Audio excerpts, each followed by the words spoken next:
All right. Good evening, professional project managers, PMI current members, future members. Welcome to today's event, Fast Track Your PMO at PMI Denmark chapter. And we are really pleased to be virtual guests in Denmark. Some of the biggest industrial sectors in Denmark are energy, life sciences, and agriculture. And Denmark is the third largest oil producer in Western Europe and one of the world's top producers of windmills. And behind of all these industries stands a proper project management. And I'm Nadine, the event manager at Pmo Global Institute. So today I will moderate this event.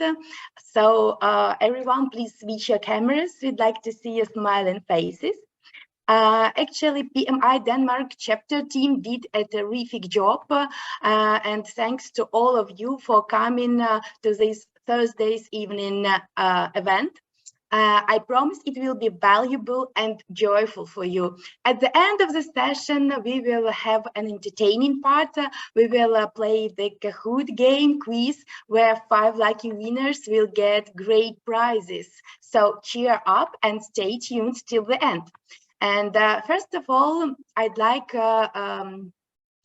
to invite with the welcome address the president of PMI Denmark chapter, Brianna Breen Galatius.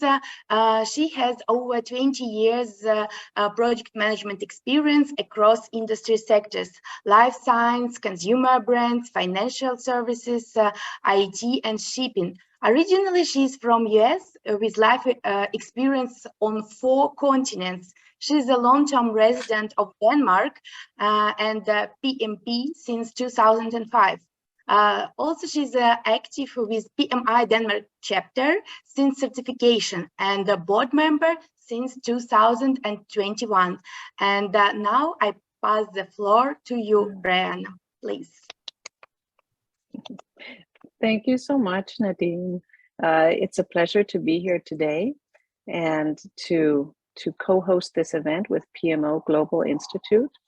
It's something we've been looking forward to, also learning about what you're offering in your institute. Here at PMI, I would just like to welcome our members. I can see there are a few of us from the PMI Denmark chapter, and also say a warm welcome to those of you who may be curious or based here in Denmark and interested in what project management might be. Here at the Project Management Institute Denmark chapter, we're dedicated to helping project management professionals in their daily work, in the challenges we face together, collaboration, personal development, career development, and to expand our networks and help each other out. So I welcome any relevant, interested members to reach out and to join us at any of our upcoming events and to be a part of our network. Thank you so much, Brianna, for this warm welcome. And now I'd like to share my screen, okay, and start our event. So let me tell you our learning objectives for today. So all participants today will learn how PMO setup works. They will learn tools and techniques to apply Cb Pmo framework. Also, you will increase your visibility and become recognized within your organization and peer circle. You will make use of the best practices in PMO and increase your success rate of your project. And also you will earn 2 PDUs, 2 contact hours. Okay. All session benefits for the audience. All participants will get for free the Cb Pmo framework. You will get access to the largest PMO community. As I mentioned in the beginning, 5 lucky winners will get full year Pmo Global Institute memberships, which actually cost $89, but you will get it for free. So you will be able to download the PMO guidebook, and you will get 10% discount on PMO GI Pmo certification program. And here you can see it. Now I'll tell you who we are. Pmo Global Institute is the global body for PMO certifications, representing global project management offices, including project, program, and portfolio managers involved in defining, establishing, and running high-performing PMOs in and across industry sectors. Our objective is simple: to make PMO learning available to project professionals across the globe through certifications, events, networking, and hands-on knowledge sharing. We already have members in 100 plus countries, and we have 70 plus partners in 60 countries. 46% PMO directors said that their organization doesn't understand the value of project management. 68% of stakeholders perceive the PMO as bureaucratic. And now I'd like to invite and pass the floor back to Brianna to share her experience of challenges of PMO in Denmark. Brianna, the floor is yours. Right. Thanks, Nadine. Thanks for the introduction and the invitation to speak on this topic regarding PMO challenges. I think you gave me some liberty to design and choose how to give this reflections that I'm going to be sharing for the next few minutes. And of course, I wanted to bring in the Project Management Institute view on this topic of Project Management Office. What it is, what are the findings within the PMI context regarding the PMO, what it is, what challenges we face. So I'll give a bit of context from a PMI perspective, and I'll of course also bring in some of my own experience, personal level, but also interacting with PMI members and generally just having interactions in the profession and sharing my perspective on what I see as challenges. So if you take the next one for me, please, Nadine. I just wanted to keep, a high level here with what is the purpose, right, of the PMO, to start there at the top. And I think you were even sort of touching upon it, Nadine, in that short intro, is that at a very basic level, what I'd like to say about PMO is that it's basically there to deliver business value. And I think you alluded to, Nadine, that sometimes in the perception in the organization is this is just a bureaucratic entity, not really adding value. So I think it's important to keep that in mind. Those of us working within PMO that really were there in order to deliver business value. And what I'm showing here on this slide is really a picture from PMI, as mentioned here in the note. This is a study that was performed just last year, released in collaboration with PwC, where PMI jointly came up with the Global PMO Maturity Index. And this I found quite interesting, doing a little bit of research and looking into what do we have within our suite of tools at PMI, which is actually, I would again invite our members to take a look online. There's quite a wealth of resources there. This is the model that PMI has come up with most recently to look at how does the PMO function, how is it doing, and how well does it actually deliver business value. So I found this kind of a helpful framework to look into what is PMO. And then I will kind of look into three of the bubbles here.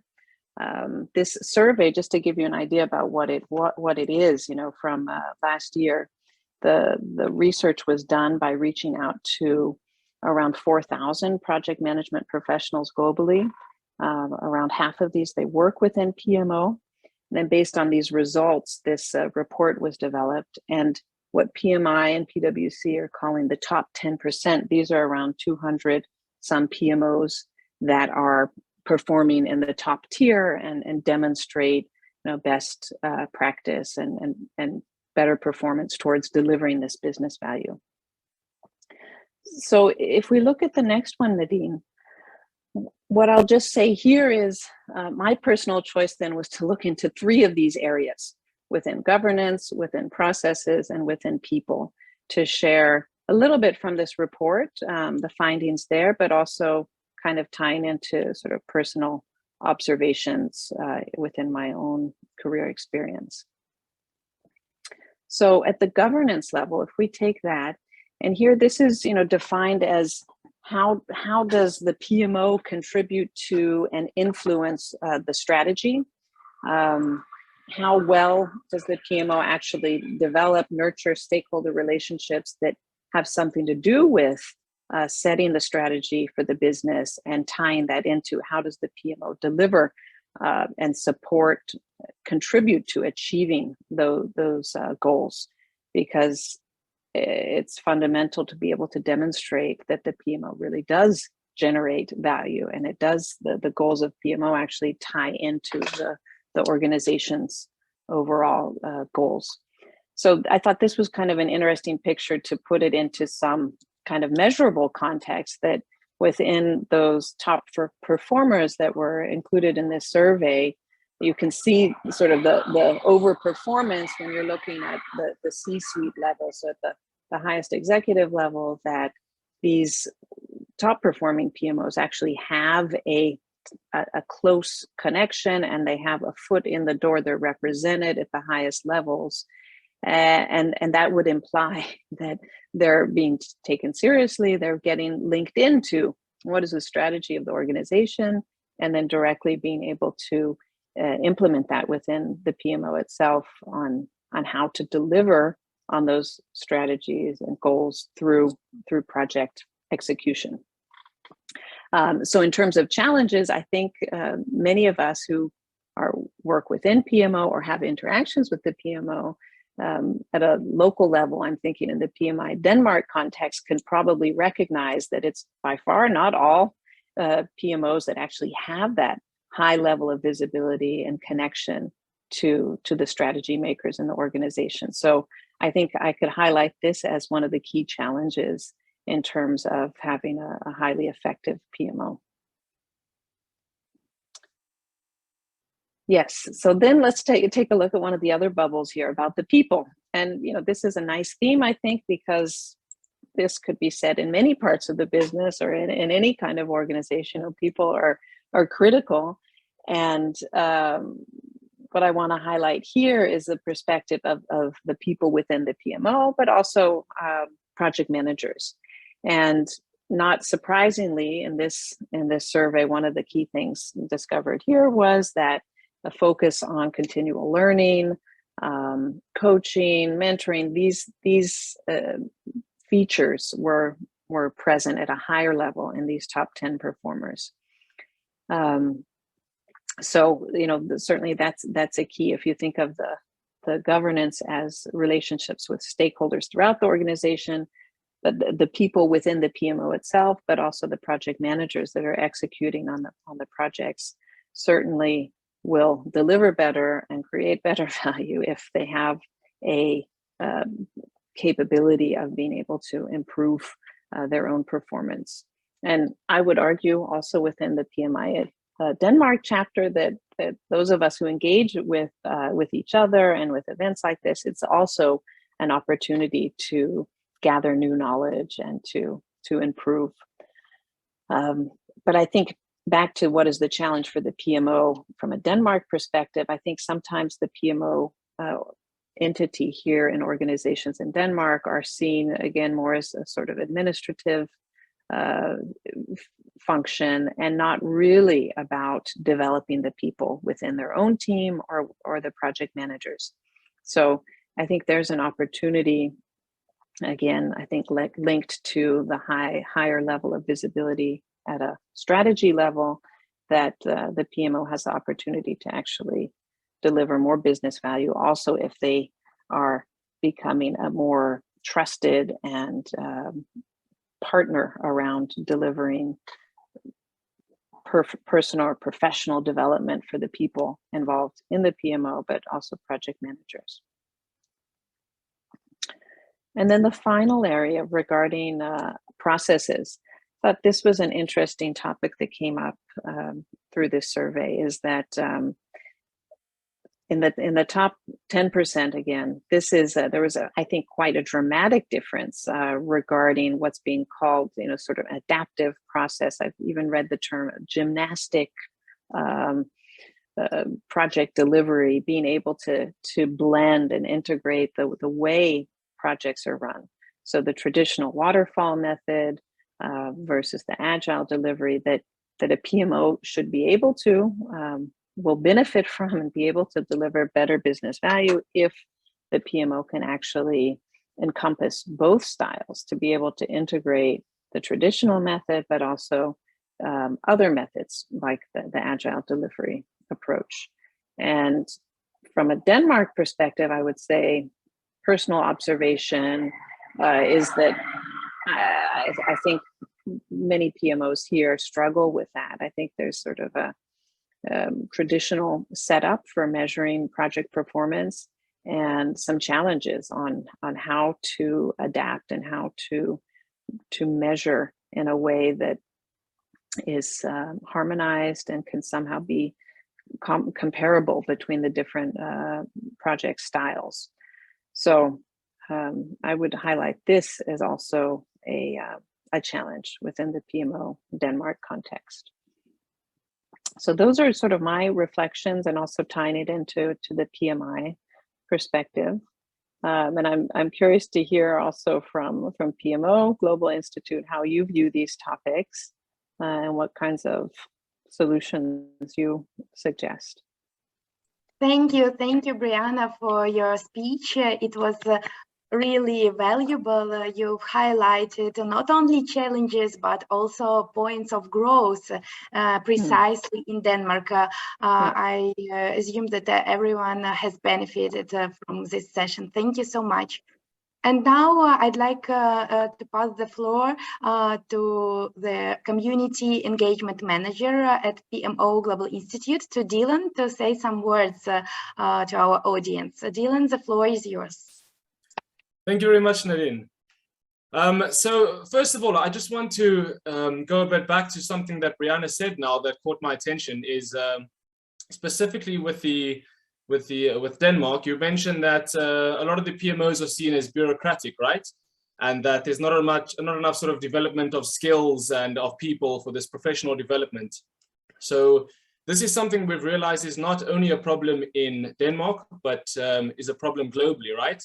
And to follow on this point, currently there's a lack of local PMO community chapters around the world, right? So PMI, there's quite a few, I think 300 or 400, but not really so much of PMO communities. And this limits the extent to which local PMO professionals can network, share knowledge and best practices, as well as give back to their communities. So currently, as Nadine mentioned, Pmo Global Institute has over 2,000 members across 100 different countries. And this displays such a huge potential for local community chapters and for the development of them, right? So for this reason, Pmo Global Institute has made it its mission to close this gap. And we want to develop non-profit, volunteer-run local PMO chapters all around the world, and perhaps even in Denmark as well. And yeah, currently I'm discussing with our CEO, Abdullah. We've been working quite closely this week, and we sort of thinking of how we can approach this. And right now we've begun sort of looking for dedicated individuals to try and drive this change. And I will say that we have a pretty nice benefits package as well. And yeah, I just wanted to sort of introduce what we've sort of been working on the past couple of weeks. And also I will drop my email in the chat bar now in case anyone wants to know more, has any questions or anything like that. All right, thank you, Dylan, for sharing current situation about PMO communities globally. And now we will have the main session. So starting from this part, be careful, take notes, because at the end of the event, we will play a Kahoot game. It's a quiz, and questions are based on this content. So you will have the chance to win one of 5 full-year Pmo Global Institute memberships. And now I'm going to hand over to Richard Clayton, with over 20 years of experience specializing in healthcare construction. He has not only become a project management professional and a volunteer with the local PMI Calgary chapter, but also received his designation for for experience and training as a certified baseline PMO consultant through the Pmo Global Institute. Through the natural development of becoming a leader and mentor in the various project management roles within construction and healthcare, it became the icing on the cake, so to speak, at the pinnacle of the project management and career paths for Richard. As a PMO authorized business partner and business partner, he is enjoying developing other like-minded project management members and teams through training, and as a PMO consultant by starting his own business, Teleology Consulting Incorporation, helping you achieve professional development and organizational success. So now, Richard, the floor is yours. Thank you for that introduction, Nadine. Welcome everyone from PMI Denmark and anyone else that's attending today. I'm just going to pause quickly and get this taking over the screen from Nadine. And I hope that's what you see right now. Let's see, there we are. Perfect, excellent. Once again, my name is Richard Clayton. I'm based here in Calgary, Alberta, Canada. And actually an interesting fun fact about me is my great-grandma came from Denmark. Unfortunately, my grandma here in Canada, she kind of didn't really share a lot of information about our heritage that way. So it's kind of disappointing. And unfortunately, my grandma's now passed on. But nowadays, you know, some of our family members are trying to look into exactly some of that heritage that we are so interested about. Nadine, you can see the main page, is that correct? Yes, I can see. Perfect, excellent. Just not showing up on my side, sorry. Excellent, so as Nadine had talked a little bit about myself, but today, you know, Nadine had initially started our session today with some of the learning objectives for today's session. So I'd like to dive a little deeper into what those learning objectives are so that we can accomplish them by supporting how we achieve those by providing this agenda. So I'm going to have a little bit more of a conversation in regards to my introduction of who I am, even though Nadine did a wonderful job in presentation. But I also like to know from the attendees today who has been in a PMO role or structure or who currently is. And then I just want to have a little conversation as well about what is PMO and do PMOs falter or fail and why?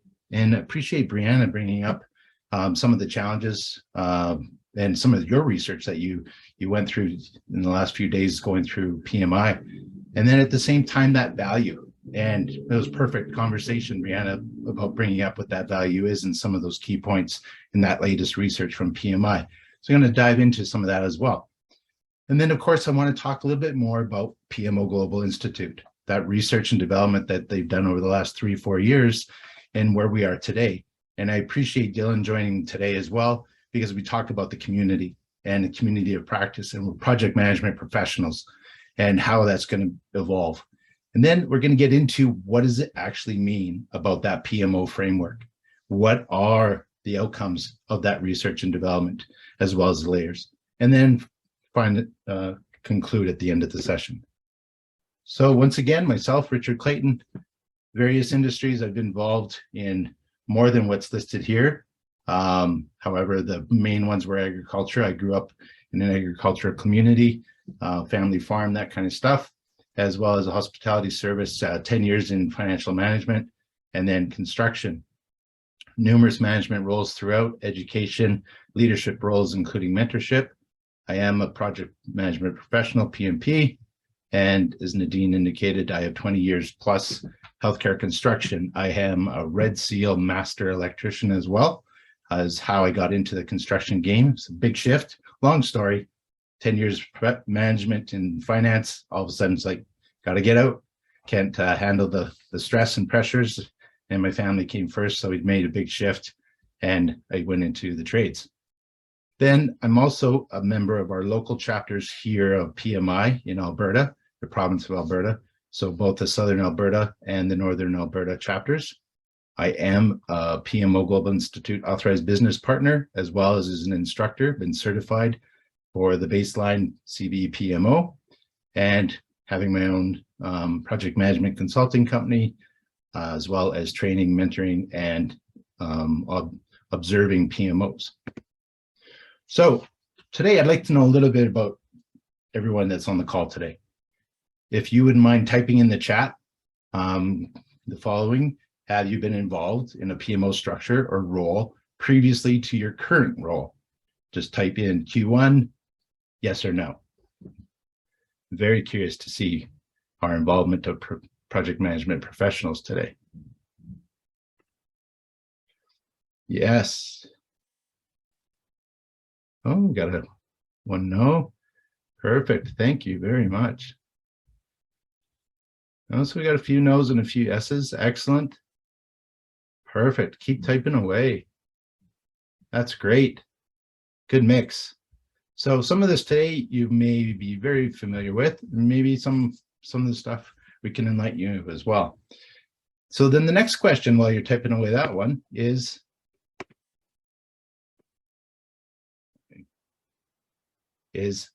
now who currently works within that PMO environment or structure? So same thing, Q2, yes or no?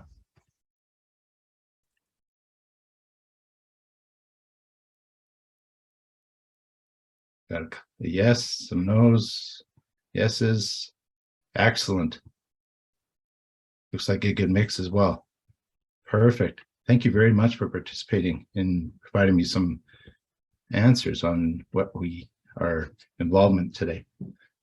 So one of the things that I want to talk about, and just, let's get down to the nitty gritty of some of the stuff. We hear the buzzword, the acronym PMO all the time, but what is it, right? So when we look at it, it is strictly a group that exists internally, right? It brings in internal and external stakeholders, that defines, maintains, ensuring the standards, the methodologies of what project management is about, and delivering those strategic initiatives. The strategic initiatives, of course, are either the business unit or the organization itself. So that is the clear picture. Now let's break it down even further. So what about the PMO? What does it actually do? What are some of the underlying identities of the PMO? Well, it's about like a library, right? It's the resources. It's the project management documents. It's the keeper of all the documents for the projects that are under the PMO. And at the same time, it's the keeper of best practices for those projects, for future projects. And we talk about predictability. It's also about providing the framework and structure that the project or projects are going to operate within the business unit or units. And then, of course, our governance. And Brianna touched a little bit about the governance. It's a key critical component. But none of that can exist until we have the policies. And so, of course, the PMO is very stringent in exactly performing and developing those policies that everybody, builds on and builds around and supports. And then, of course, our methodologies. So that's basically a PMO, but it's an acronym. What does the acronym stand for? Well, in healthcare, it is a world of acronyms, and we all have our own acronyms in our own organizations, our own industries. Healthcare, it's a book. And I could walk across, I worked in 5 different facilities within Calgary here that I managed for project management. And I could walk across to another facility and they would have their own book. Even though it's the same healthcare organization, they'd have a different acronym for something else. So it's huge. But when we break it down, there's 3 main acronyms of a PMO. So, and it's based on the levels and the structure and the authority. So when we look at a PMO, project management office, basically that's like the lowest level. It's the basic structure of building a PMO. We get into the day-to-day responsibilities for supporting that governance piece. And we look at short-term initiatives as opposed to organizational long-term initiatives. So it's very tight, very short, and very minor within the organization. It's basically the building block to develop the PMO into something larger. So when we talk about maturity assessments, this is something that's just starting, right? It's also about the compliance, and Brianna talked a little bit about this, some training, right? So That training component is very key within a PMO at a project management office. Then we talk about the program management office as another PMO acronym. And that program is supporting larger initiatives. So it's another level, it's another step up, so to speak. And when you look at program means multiple things, right? So it has various projects, could include various business units within the organization. And then at the same time, it focuses more on transforming, right? How do we transform from one position to the next, one initiative to another? And then prioritization is a critical component. And it's about coordinating all those.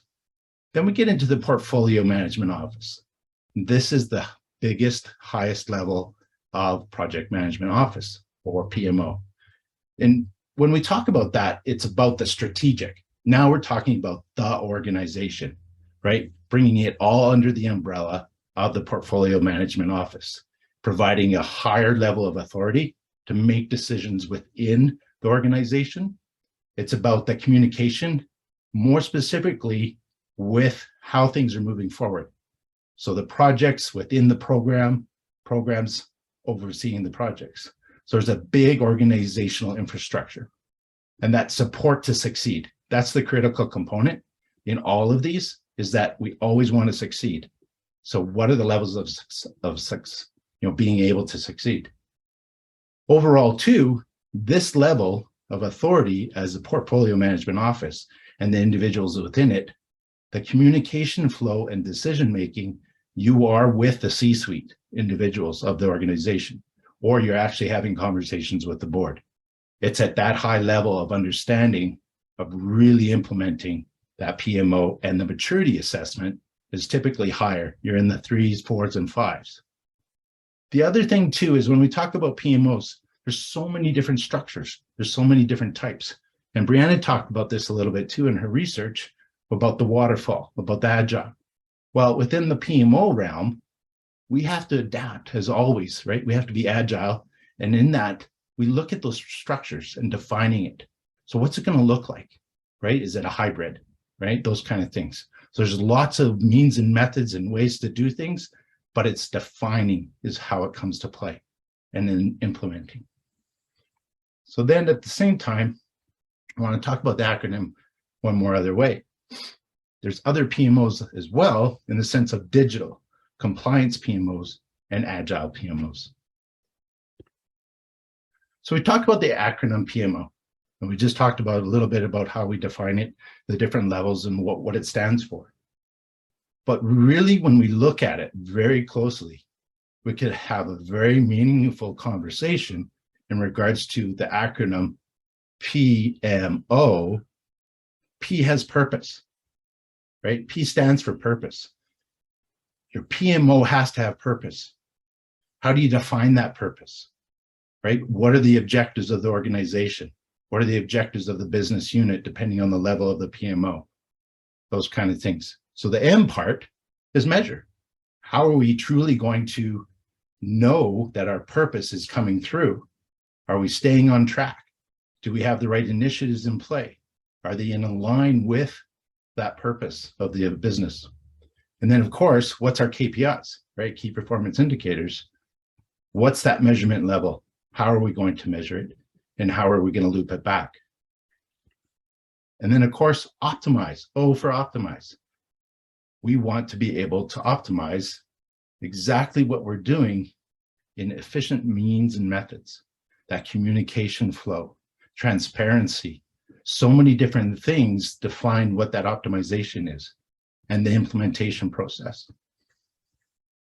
So then let's talk, Brianna's talked a little bit about the value of a PMO. Here's some things that are exactly that value. So to a business unit, if it's a smaller level PMO, it might just be for that business unit.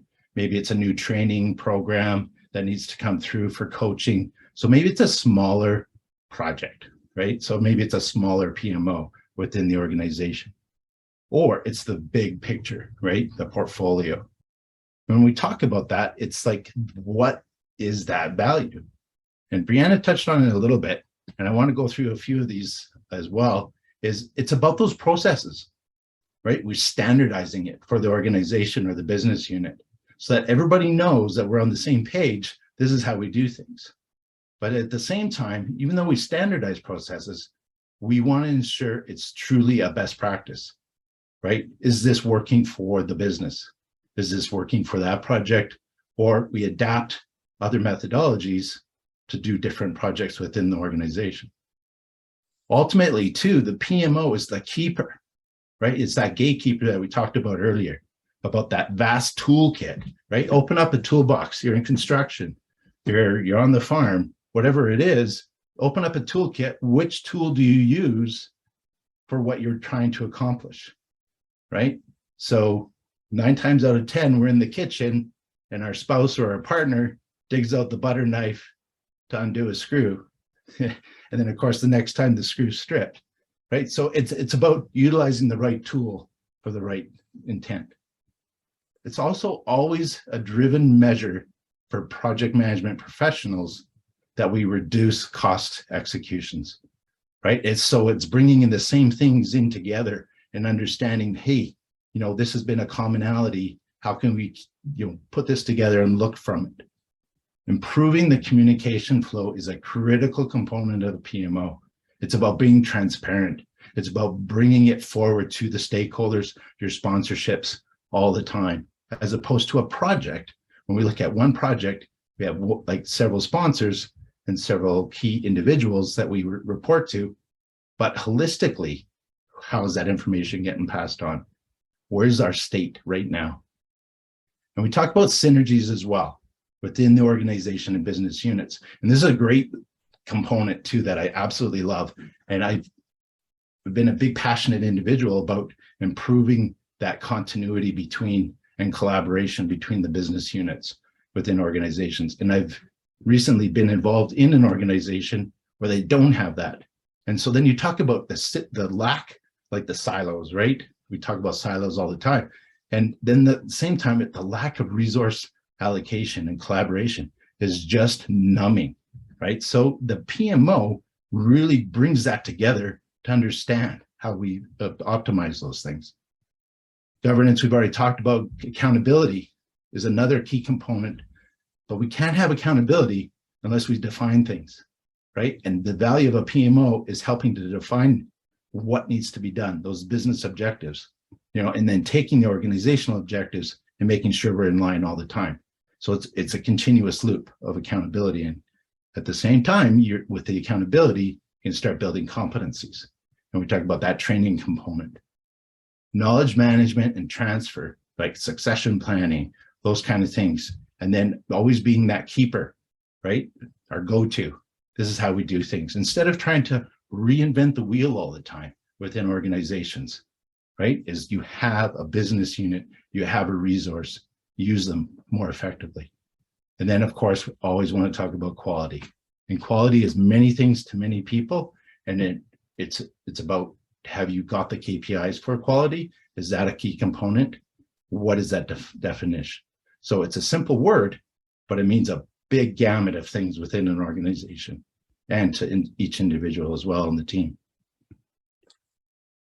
So I just want to stop there for a minute and we talk about exactly that, measurements. We talk about KPIs. So overall, as we talk about PMOs, some of you have been involved in a PMO or are in a PMO situation right now. So I'm curious as to what your team or what you think maybe some of those KPIs might be for a PMO. And feel free to start typing in the chat and we'll see what we get there from everybody on the call today. I'm excited to see, in Denmark and then other individuals, we should have some commonalities as usual because we are project management professionals globally. So I'm curious to see what you have.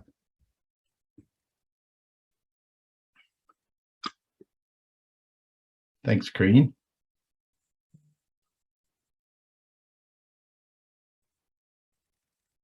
Resource capacity planning, nice. Ensure the stakeholder satisfaction, excellent. Well-being, employee, excellent, very great comment. Budget, of course, always. Train PMs, that's a good measurement. What do we have in the organization? You know, where are they at? That kind of things. Good satisfaction for stakeholders, key component. Love it. Percentage of projects on time. Nice. That's a great comment, and we're going to touch on that one for sure. Updated procedures, always the keeper, right? ROI, nice. Alignment with the values of the organization, absolutely. Benefit realization, perfect. Excellent. Well, I appreciate everyone typing in, taking the time to do so, and keep typing, because this is a good record for us to follow up on and ensure, you know, that we have an understanding as a global community what KPIs are for various different people and organizations. So thank you for that. So I'm going to move on while you keep typing, and we're going to talk about those common PMO KPIs that have been identified within some of the research that PMO Global Institute's done, as well as our authorized business partners, and then just bringing that all into play. So some of the things you guys have touched on already, and I appreciate that. Keep going. But we want to talk about, you know, one of the key things about project completion. And somebody had said, you know, bring it faster. Absolutely. You know, when you start looking at a PMO and you start becoming that keeper of information, and you start looking at best practices and lessons learned are critical, not just on a project level, but then you start taking from each project and combining them together, right? As that keeper of lessons learned and best practices, you can slowly start moving the needle to improve project completion or faster time to market, right? Those kind of things. Predictions as well, right? As a PMO, you're collecting that information, and now you can start seeing commonalities. So when you're getting those KPIs or the metrics that you're looking at, is that now you can see some of that typical patterns of outcomes and how can we predict the next project. Stakeholder satisfaction was a key one. Several people mentioned that. Thank you. Perfect. And then, of course, the ROI. I saw that one in the chat as well. And then, of course, a very key component that I has talked about already very specifically is about resource allocation, improving that resource management. And an objective of setting up a PMO is to actually optimize that resource management or resource utilization. It's one of the key components of a PMO, is that when we look at all the resources within our business unit or our organization, and one project is almost done, and then the resource team, you know, taking that team, instead of them just going through the motions each day of doing work, as opposed to we can move them to another project or another portfolio, those kind of things within the organization, and then looking at succession planning. You know, maybe that individual wanted, or individuals want, certain cross training or understanding of another business unit, taking their skills, adding more skills, those kind of things. And then, of course, just that resource allocation, just to, we have the bandwidth, we don't need to hire more people, those kind of things. The process management is a component, a common KPI, because it's like, how many times do we do this, right? When we talk about process management and we talk about lean manufacturing, we talk about lean construction, lean design, this is a great opportunity to lean, right? You're looking at those process management, looking at all those processes. How do you do one thing, follow the bouncing ball all the way through? And it's like, really, how many times do we do this? You know, I remember way back in the day of finance, I would go into financial institutions and I'd observe a person taking a piece of paper, right? How many times did that piece of paper move around that office? And then you start asking the questions, right? It's all about asking the questions. Why are you doing that? And then, so then what happens is like, they're like, I don't know, that's what I was told to do. That's what we've always done, like all those kind of things, and start breaking it down. You know, I just love that kind of stuff. And then, of course, always our goal for the organization, our goal for the board, all our stakeholders is always to optimize finances. So the question comes to mind, if we have all this, and Brianna talked about challenges, so do PMOs actually falter or fail? Well, based on PMI.org's research over the years, 71% of all PMOs fail within the first 3 years. Has anyone ever witnessed that? You know, and what is the definition of fail, right? Has it been collapsed by the organization saying, oh, it was that bureaucratic administrative function that Brianna talked about. We don't need it. We need to reduce our operating costs. We don't need it. You know, we don't see the value, so it's gone.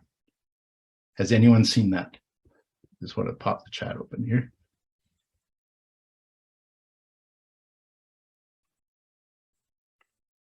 Good. I'm glad nobody's actually experienced it. So then why do they falter or fail? So let's get into that a little bit. They fail to streamline those processes that I was just talking about, like looking at it, right? Instead of just doing it all the time, because that's what we've done. How do you streamline that? Your sponsors, right? Brianna talked about that. Do the sponsors truly understand the benefits and the value of a PMO? Poor lessons learned, best practices, follow-up and implementation. That's a key one. It's where people don't take those lessons learned, whether they're good or bad, right? A lot of people just focus on the lessons learned as being negative. It's like, oh, we lost $200,000 on the end of that project, right? That's what you remember at the end of the project. You have a project meeting and you say, okay, everyone, we're going to talk about lessons learned. Well, we're not going to lose 200,000 next time. How are we not going to? Great. But what about everything that happened during day 1 to day 50 of that project to the end? Did we capture the good, the bad, and the ugly? Right? Good old Western. Anyways, that's one of those things that a lot of things fail because we're not totally capturing the whole truth about the project or the program or the portfolio. So then best practices can't get implemented, right? And that's why. Strategic vision by the PMO and the organization or business leader or sponsors aren't aligned, right? That communication piece fails right off the bat. Inexperienced PMO. Now, this doesn't necessarily mean the individual or individuals are inexperienced. It's not necessarily what it means. It means that the maturity level of the PMO is brand new, or the expectations of the organization have come to an individual or individuals in the organization and say, hey, we want you to run a PMO. Here you go. Right? So what do? Now, all of a sudden, you're a PMP. You've been running all these projects for a few years. And all of a sudden, now you're subject to running a PMO. So it's an inexperience of the organization as well. It's not just the individuals. And then, of course, insufficient data. And what that means is that we don't capture the right metrics. Once again, we're not in line with the business objectives, maybe. They wanted us to capture XYZ, and we captured GFH. So on that note, I want to talk a little bit more about putting all that together, right? That history of PMO and seeing exactly the PMO Global Institute. What have they done? What is the outcome, right? How can we build that community of practice that Dylan was talking about? It's not just about the chapters, but it's got to be a foundation, right? There's got to be that library of information, just like within the organization of a PMO. But this is the Global Institute. So that outcome is the PMO Guidebook, the Guide to Project Management Office, Principles and Standards. And that's standard. And it's the foundation for the guide for everybody to run a PMO, no matter what the maturity level, no matter what type you want to run or what kind, right? So that's where we got to start as a community, because then we can start building on the best practices. We can start building on those lessons learned. So let's dive into that a little bit. Just going to pause for a second. It's a little dry in Calgary if you've never been here before. The structure was developed by combining all these information and research over the last 3-4 years by the Institute members, over 10,000 different people, 100 countries that Nadine had talked about. 4 main layers. This is the Certified Baseline Project Management Office Framework, Cb Pmo framework. You got a foundation. Of course, you got to start there. It's perfect, right? Just like construction. What's the foundation of something? right? Executable or executing, right? And then that support system. What does that look like? You're running a project management office, you're running all these projects, you're running a portfolio. What's the support that you're going to have in order to be successful? And then, of course, that leadership and sponsorship component is so critical, as we all know. We can't do this alone. We need that sponsorship, and we need to be in line. So I want to break it down a little bit more. What do these 4 layers truly mean? So these layers mean what we call the CBO framework overall. This is everything together. So no different as project management professionals, we've been trained in the PMBOK, Project Management Book of Knowledge, back in edition 6. And before that, we had processes. We had 10 knowledge areas, 49 different processes, those kind of things. But now we're switching, right? PMBOK 7 is now looking at principles, the alignment, the values, all those kind of things. That's what the PMO does. So when we start looking at what those layers are, and everything's combined in here, we got 26 key components of all 4 layers. So let's have a look at breaking this down. And what is our first layer? Our first layer was that. That's it. That is our first foundation. Business objectives, PMO. And I'm going to break it down again. Here we go. Here's that quick list.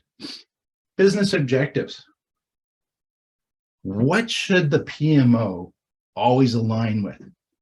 This is a key question, by the way. Just guiding you a little, right? If you want to win. The PMO should always align with a business case and strategy of what? The business unit or the organization, right? They have to be in line. If they're not in line, it's a recipe for failure. We talk about that foundation layer, building those business objectives and the strategy to achieve those in line with that sponsorship piece. But this is the foundation. And so then we also look at, in the foundation, this layer is about analyzing the existing condition of a PMO. That existing condition is about the health check, the maturity assessment of a PMO. So the PMO Global Institute has developed, how do we measure that? We talk about KPIs, for example. Well, here's the perfect way. So PMO Global Institute and the authorized business partners provide a health check on a PMO. Provide that maturity assessment. And it's like a checklist, right? Does it do this? Do we do that? Yes, no, yes. And then it's a scorecard, right? And then it's about the maturity assessment developing. You want to go from a level 1 PMO to a level 5. Well, you can't get there overnight. You can't get there in a year, right? Maturity assessments take time. You have to continually improve, have to continually show, and you have to build that PMO maturity structure. And of course, we talked about analyzing and defining what those PMO functions are. And then developing the roadmap. Because this is the foundation, this is the roadmap. How are we doing this? Right? And no different than a project, we develop a project charter to be successful. We have a sponsor, we have funding, we've got stakeholders. How are we going to be successful? What is the main outcome? And no different. In a PMO, you create a charter to govern, right? Start putting in that governance component. So then, as we move forward, that's the foundation layer. 7 key components to building that foundation for your PMO. So we go back to this main one, right? So now what's the next one? The next one is about executing, right? You've developed what the PMO is going to do. You've got the objectives, you've got a charter, and now we want to start looking at that execution layer. And what does that look like? So out of all these 26 processes, where are we in the execution? You take away that foundation, and there we are. 7 more key components to that PMO level. So the execution layer, and I love this, 2PG, I love how they develop this. Policy, procedure, and governance. It's awesome, right? It's very simple, but it's that structure, it's that governance piece that builds on that supporting layer. Proof of concept for the PMO. We've got to ensure we develop that proof of concept. Otherwise, same thing. If we don't follow that proof of concept, we're at recipe for failure. The KPIs, like we talked about, but then we also, in that execution component, we start talking about what roles do we need as a PMO in order to be successful in what we're trying to obtain. And then developing the competencies. And sometimes this works backwards, right? If we look at, I need somebody to do this, these are the competencies of that individual, then we can define the role. Or I look at the role and it's like, well, what type of competencies do we need for that role? So that balance. And of course, evaluating our PMO and what that ROI looks like. Tracking and continuous improvement. This is that execution layer. So stuff's always coming in. That information always has to be flowing so that we can have continuous improvement. And continuous improvement is huge. It's not just for the PMO, not just for the individual running it or individuals within the PMO. It's what that business unit or organization is. Everything's going on should be looking at it as a lens of self-improvement, continuous improvement. So we go back to these, once again, all layers combined, and we take away the next layers. And what do we have? We talked about executing, talked about supporting, and now we're going to get into that supporting role, right? What do we need for a supporting layer, right? So now we're at 9 key understandings, the models, the methods, the artifacts. Those are the resources. This is where that gatekeeper of PMO comes into play, right? Having all this information at our fingertips for the business unit or for all business units, right? Stakeholder management's critical. We talk about that. Sponsorship management's critical as well. The environment that we run the PMO in, the environment of the business, the environment of the organization, technology stack, team structure, succession planning, supporting functions. This is all about that supporting layer for everything to be successful. It's all there. And identifying your PMO structure and types. How are you going to run this? What is it going to look like? So once again, we get into the layers, and now we get to the last layer. Very simple. We take away the first 3 layers, and we're left with the PMO leadership. And what does the PMO leadership look like? Simple things, 3 things. PMO leadership itself, the executive sponsor, and one key component always is the emotional intelligence. I love this one. I love emotional intelligence within the organizations. You know, it's that health, it's that balance between everybody. And it's not just one individual, it's everyone. It's that culture, it's the behavior. You know, where's that balance and check for everybody? You know, and building on it. And Brianna talked about it, right? The training component, right? Believing in the employees, you know, supporting the employees as we go forward. So emotional intelligence is a very critical component in the leadership layer. So these are just tidbits that we talked about today. And there's so much information, as you know, project management professionals, there's so much out there. There's so much to really dive into. You know, it'd be nice to have, you know, the time to actually show you all the resources that we have. But this is what the little tidbit, the appetizer, so to speak. So in conclusion, we want you guys to be aware that the PMO Global Institute exists, first and foremost, as a resource for you. We also have authorized business partners. I'm one of them. You know, I operate through Teleology Consulting, Inc. But at the same time, it's that PMO guidebook that we just, you know, barely scratched the surface of. And no, it's not like the old PMBOK. It's not 900 pages long, that kind of thing, right? It's very concise, it's very direct, and it's quick and easy references. Lots of templates and resources within it, as well as on the PMO Global Institute website. You know, Corinne talked about the membership. You know, absolutely, you know, there's a free membership.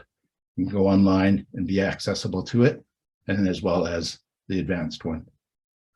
At the same time, PMO Global Institute has partnered with other individuals and organizations to develop an AI Pmo software.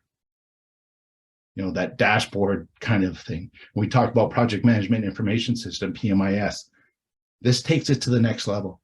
This takes it to that higher level of knowing all the projects, you know, in regards to the PMO realm. And of course, the Global Institute and the authorized business partners provide that PMO consultancy as well.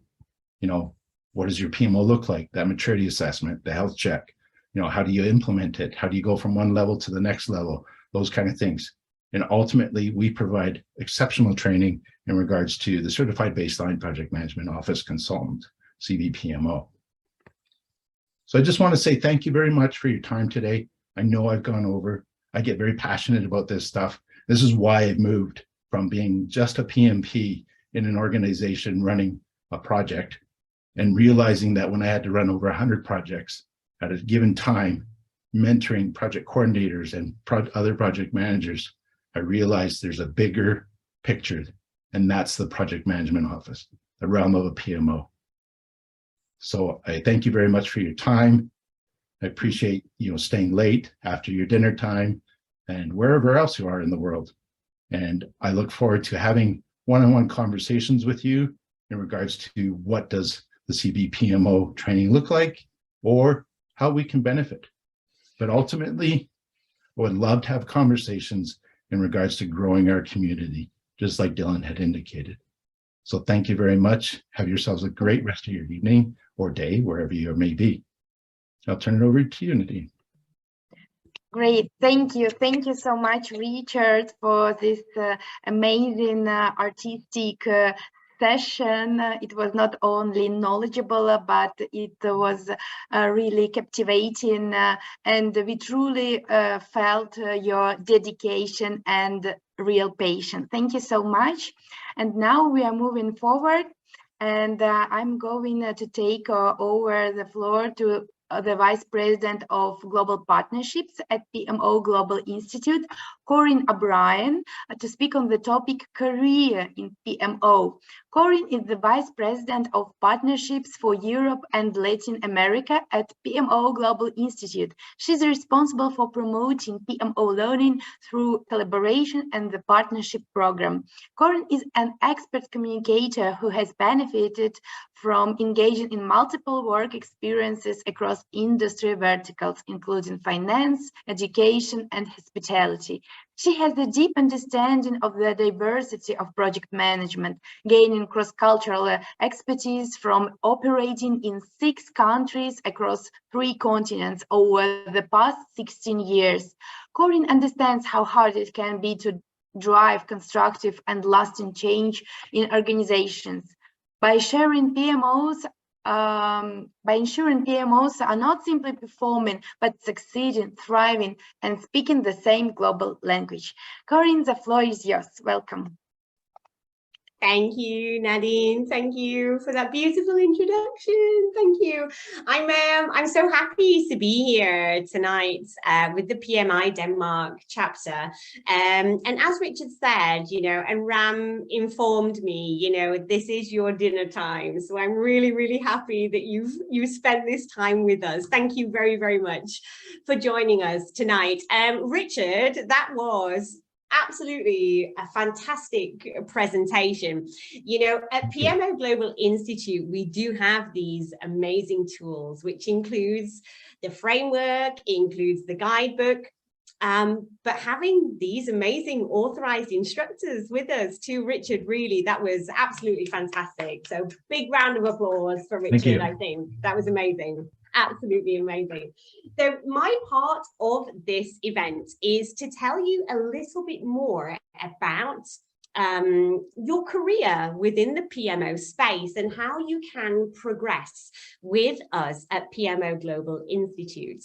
Richard already asked who is working within the PMO space, who's worked in one previously, who wants to work in one in the future. I think the natural progression for a PMP and a very experienced project manager is to move into that space, isn't it? Where you're actually leading a project management office, you know, multiple projects across multiple work streams, across, you know, multiple departments. It is really a beautiful step in your career. So as Richard explains, Pmo Global Institute have been doing a lot of research. So we actually interviewed over 10,000 project managers in over 150 countries. We really got into the ribs of what the challenges are within the PMO space. Why are 75% of PMOs failing within the first 3 years? You know, it doesn't have to be this way. And we found that really it is a lack of knowledge, tools, education, buy-in, getting everybody on the same page to understand actually what the purpose and value of the PMO is. So let me share my screen with you. We've developed 3 different roles at Pmo Global Institute where you can help not only yourself in your career, but also the PMO community as a whole. So let me show you a few roles that you might be in within the PMO space.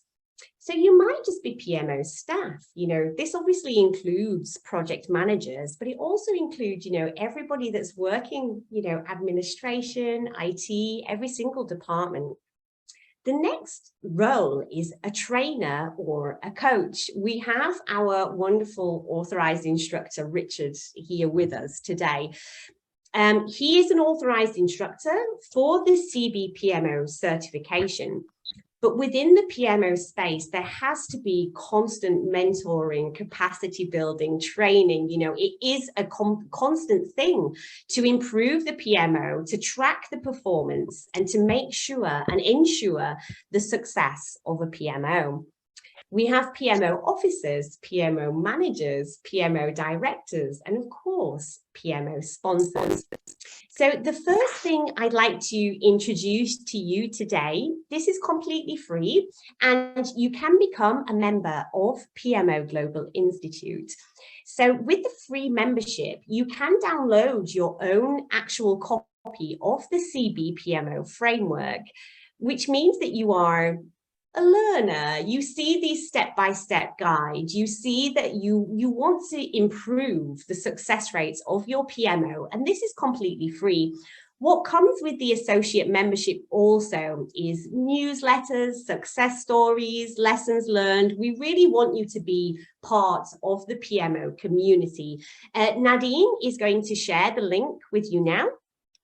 Thank you, Nadine. So please sign up today. It's completely free. 5 of you lucky winners who have been taking notes, you've been listening well. 5 of you are going to win the regular membership tonight. So this is worth $89.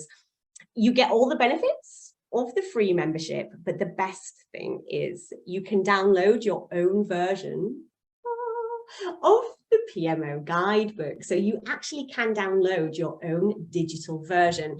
This is an unbelievable experience tool to help you within your career. So please sign up today and please try and win the game. It's really difficult. It's a super, super difficult quiz tonight. I mean, we have 10 questions.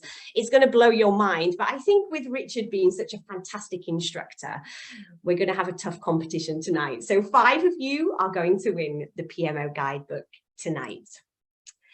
The next thing is to become a Cb Pmo Consultant. So Nadine, if you can share Richard's website, please, in the chat box. So we do deliver this certification. It's 21 hours in total. And at the end of this, you can actually implement the full framework and guidebook and use the tools that Richard was describing. So Richard is going to be having his training program in the very near future. And if you'd like to become Cb Pmo certified through one of Richard's programs, we saw what he did tonight. I really think, you know, this will be absolutely beneficial. This is one of the most recognized PMO certifications on the planet. So that's the second way that you can do that. So please visit Richard's website and sign up for his next training program. The third way, as Richard mentioned, is to become a business partner of PMO Global Institute. So currently we've just hit our 70th business partner on 4 different continents. Yeah, it's absolutely unbelievable. If you have that entrepreneurial mindset and you really want to deliver that change within your community, if you feel like being a trainer, an instructor is in your blood, we keep finding business partners that feel this, please contact me. I will put my email in the chat box, and absolutely you can become part of our community. Our business partnership, it supports you with your own business, being a trainer, but also being an independent PMO consultant. We will support you in every way. We give you the tools, the training, and the support, the marketing. If you're thinking about creating your own training business, then please let me know. Thank you, everybody, for attending tonight. We really are grateful. It's been a fantastic event so far, and I am super excited about the quiz. Who's going to win? Thank you. Thank you so much, Corinne, for letting dozens of attendees know about these opportunities. And before going to the entertaining part, to our Kahoot game, now we have a QA part, Q&A. So if anyone has any questions, feel free to unmute yourself and directly ask it, because currently we don't have questions in our chat box. Does anyone would like to ask the question regarding Cb Pmo framework or any related questions?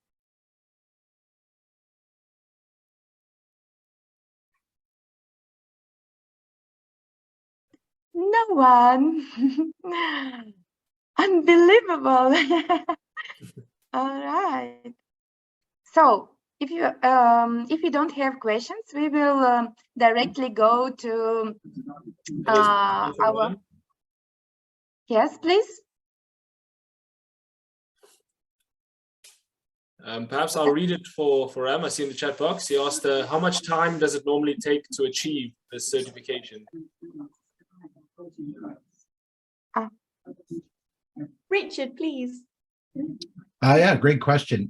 So the certification process is, of course, about your experience, right? You have to be within the project management practice, of course, the number of years, that kind of stuff. But the actual course itself is 21 hours. So 21 hours, and what we tend to do is we all understand that you have busy lives, you have another role that you perform day to day through Monday through Wednesday through Friday, that kind of thing. So we typically like to plan our courses around weekends. So we try to build the timelines effectively for everybody. Of course, it's a global and virtual reality now where we can have these courses and sessions and conversations and training. So it's wonderful that way. So what we do is we break it down 2 weekends where we build in that 21 hours. And those 21 hours, of course, convert to PDUs for PMI, right? So that's a great benefit as well, is that PMI recognizes, the Pmo Global Institute's course and certification process, that we can build those PDUs for you. And just like Brianna talked about, for the PMO, developing our individuals, right? Mentoring, succession planning, those kind of things. So this is a great opportunity to start that process for you. So we look at that, and then of course, the actual exam itself. So the exam is done online. After you take the course, then you can make the application so that you can take the exam. Mm-hmm. Great, thank you. And here we have one more question. What is a typical size of a PMO organization, team size? When it's too big, or what to do? Great question. And of course, there's one word: it depends. A PMO size can be very many different sizes, because you have so many different sizes of organizations. And you also talk about a PMO A PMO can actually be one person.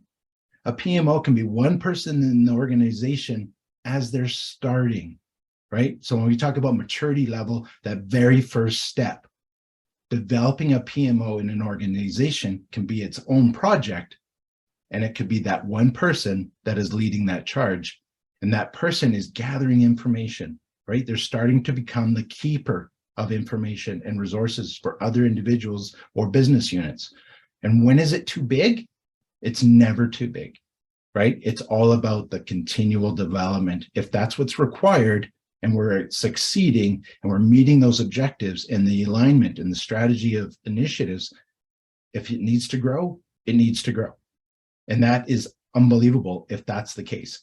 And we welcome that, and we want to see those successes out there. Great. Thank you for your answer, Richard. And we don't have